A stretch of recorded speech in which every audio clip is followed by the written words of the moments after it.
So, the other day I was talking about Disney's movie adaptation of Artemis Fowl with a couple of my friends. Unfortunately for me, I was a pretty big fan of the book series as a child, which I can prove with this nearly 20-year-old copy of the original book that I bought at a Scholastic book fair. Yellowed pages and all.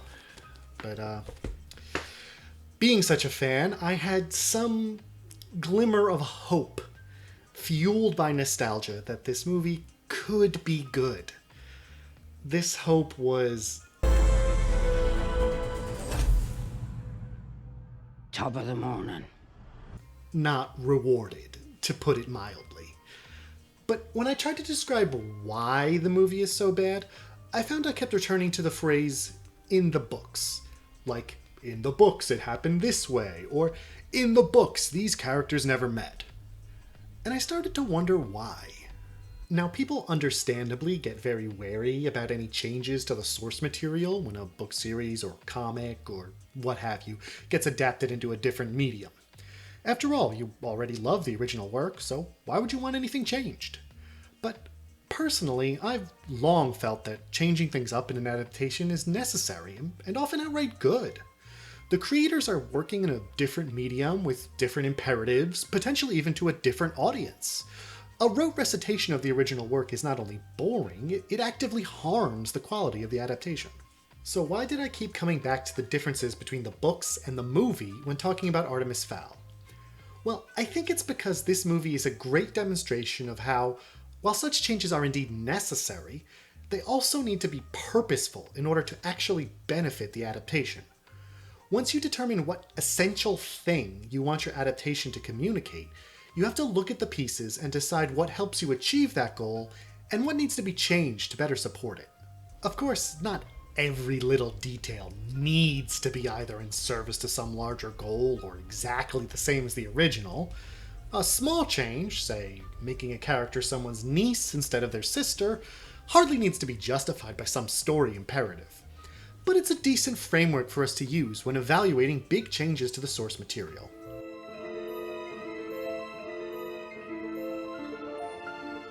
If you haven't read the books, which are fun but decidedly books for children, so you really don't need to, or watch the movie, which you shouldn't do, seriously, it's really bad, here's a quick overview of the first book and the movie. The book is about a 12-year-old self-described criminal mastermind named Artemis Fowl, who, through careful research and scheming, learns about a secret society of fairies who live deep underground. With the help of his formidable bodyguard Butler and Butler's sister Juliet, he kidnaps a fairy and holds her for ransom in exchange for a metric ton of gold. That fairy, Holly Short, is part of an elite squadron of the fairy police force called Leprechaun. Get it? It's like leprechaun. And the rest of her squad soon arrives to carry out a protracted siege and hostage negotiation. After a few unexpected twists and turns, Artemis successfully outmaneuvers the fairies, and they are forced to grudgingly surrender the gold for the safe return of Holly. In the movie, Artemis is a precocious 12-year-old who is shocked when he wakes up one day to find that his beloved father is suspected of many thefts of famous artifacts. His father has also been kidnapped by a mysterious figure who demands the Aculos in exchange for his life.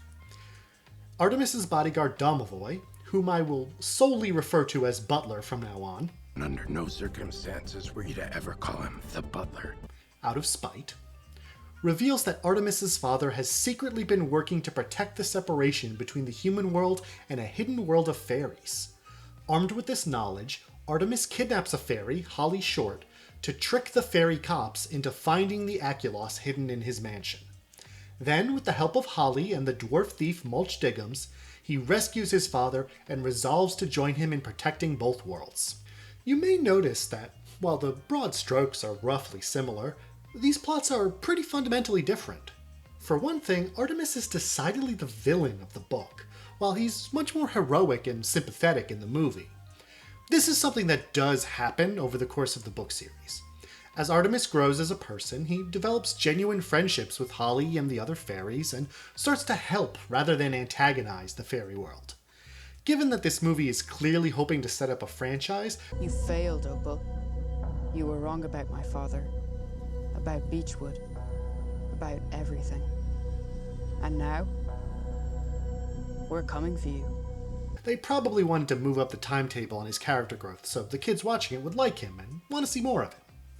The problem, though, is that they wanted to make a movie where Artemis is sympathetic while basing the plot on a book where he is pretty explicitly the villain. For that to work, they have to be pretty careful about what they change and how they change it. So, were they? Not really.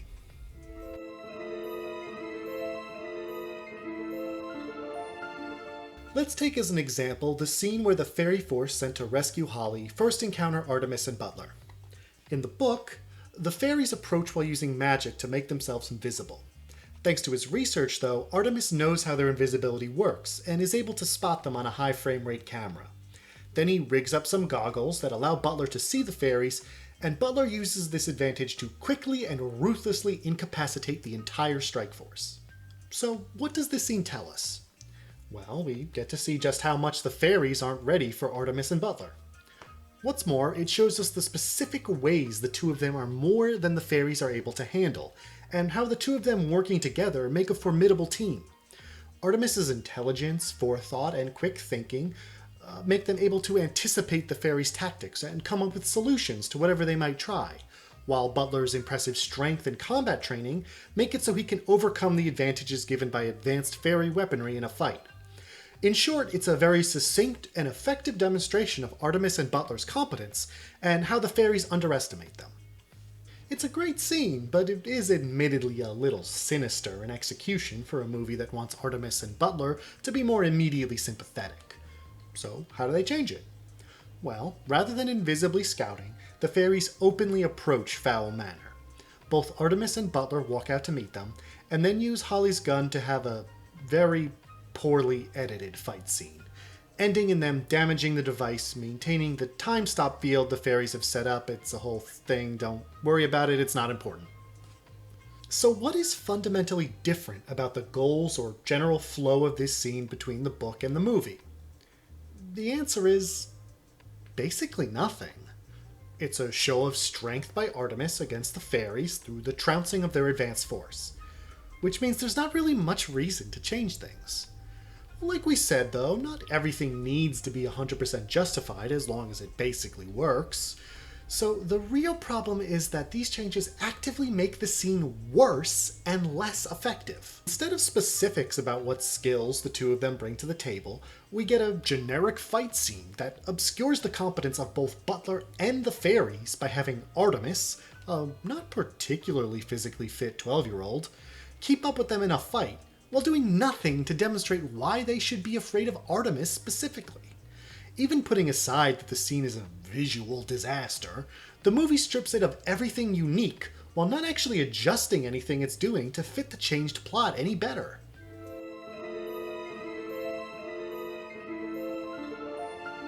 Despite how bad the movie is in general, though, not every change they make is quite so pointlessly bad. In fact, there are one or two that are actually good ideas. Well, in theory, if not in execution. The best example here is the climactic action scene of both the book and the movie, the battle with the troll in Fowl Manor.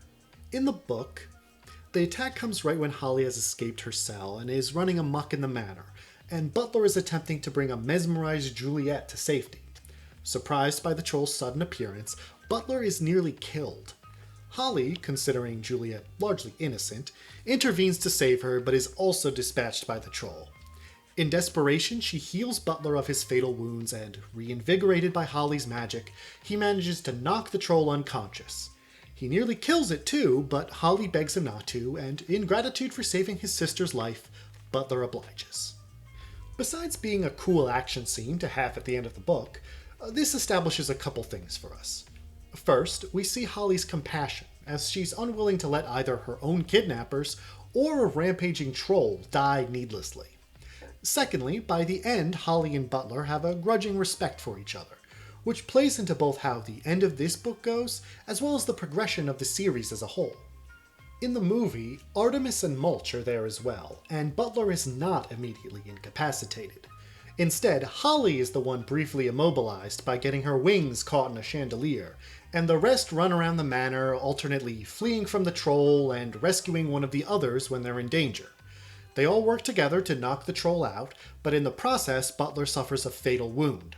Holly, once her magic is restored by the other fairies outside the manor, returns and heals him before he dies, cementing the burgeoning bond between the group. As stated previously, it seems like one of the main goals of this movie is to establish the friendship between the four core characters of the book series, Artemis, Butler, Holly, and, to a lesser extent, Mulch, much sooner than it happens in the book it's based on. And with that in mind, it actually makes a lot of sense to make the troll fight a group effort. The original scene is meant to get us to a sense of sworn enemies that respect each other, rather than any kind of real friendship. So it wouldn't work in a movie that wants to make them a world-saving band of true companions.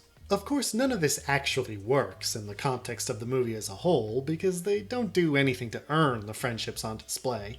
Holly and Artemis abruptly shift from outright hostility to trusting each other after sharing approximately 3 sentences with each other about their dads. Mulch doesn't even get that much. Artemis just shows up at one point during the break-in, and Mulch just kinda shrugs and decides he works for the kid now. And Butler barely even interacts with anyone who isn't Artemis in the entire movie. So when we get to the scene that's meant to be the grand payoff to all that relationship building, it ends up falling completely flat because those relationships don't exist in any meaningful sense. Still, viewed in isolation, the changes to the troll scene are genuinely good changes. They take into account what the movie is trying to do differently from the book, and then rework the events to reinforce that goal while keeping to the broad structure that the book established. If the rest of the movie had this kind of clarity of purpose, it might be merely bad, or even okay, instead of abysmal.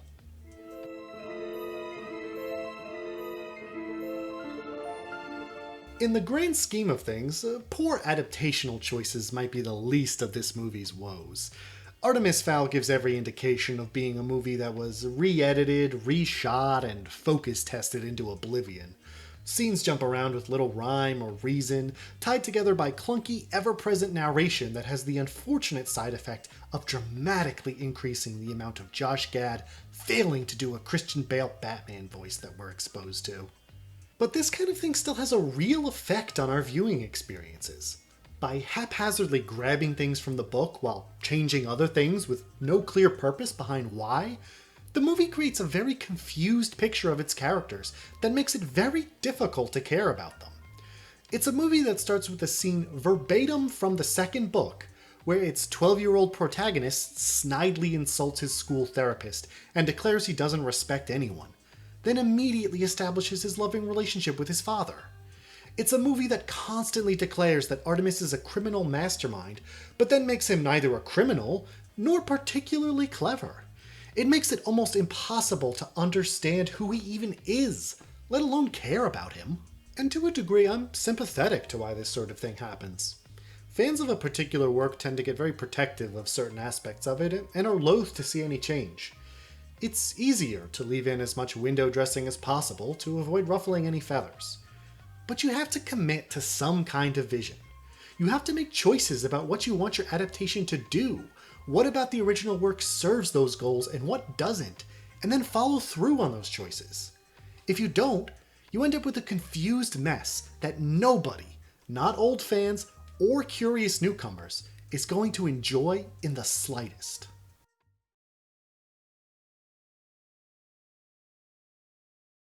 Also, this happens. It's feeding time.